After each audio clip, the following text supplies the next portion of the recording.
Cette demi-finale entre le Maroc et la France est un match historique. Pour des millions de personnes, dont le cœur risque d'être partagé, c'est une affiche de rêve. La une du journal L'Équipe, avec la photo d'Hakimi et de Mbappé, traduit bien ce sentiment, cette idée de famille recomposée. Partenaires au PSG, ils vont se retrouver adversaires directs lors de cette rencontre. Mais il n'en reste pas moins qu'ils sont amis avant tout, et demi-frères sur le plan de la symbolique, compte tenu du passé historique et du lien qui unit les deux pays, la France et le Maroc. En termes d'image et du message qu'ils véhiculent, c'est aussi le match du pays des ancêtres contre celui des enfants. C'est la première fois qu'un pays africain accède aux demi-finales d'un mondial. Imaginez un peu la pression qui pèse sur les épaules des joueurs marocains. Certes, ils n'ont rien à perdre, et c'est un exploit formidable de s'être hissé à ce niveau de la compétition.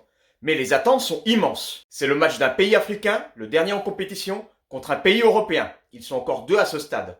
C'est lors de la revanche d'un continent sur l'autre. Géopolitiquement, c'est le match du pays du Sud appauvri, exploité, contre le riche pays du Nord. C'est cette détermination face aux défis, ce sentiment de fierté et d'humilité à la fois de tout un peuple derrière son équipe, contre un groupe qui a déjà tout gagné, sûr de sa force et qui doit défendre son titre. C'est un espoir pour tous les musulmans, pour tout le monde arabe, de porter très haut ses valeurs et de montrer sa solidarité. Mais c'est aussi l'angoisse grandissante, au fur et à mesure que l'on approche du coup d'envoi, du spectre de l'élimination. Pour les joueurs de ces deux équipes, pour ces soldats et ces demi-frères, dont la mission est plus importante que tout, il est hors de question de vivre ça. Ou alors le plus tard possible.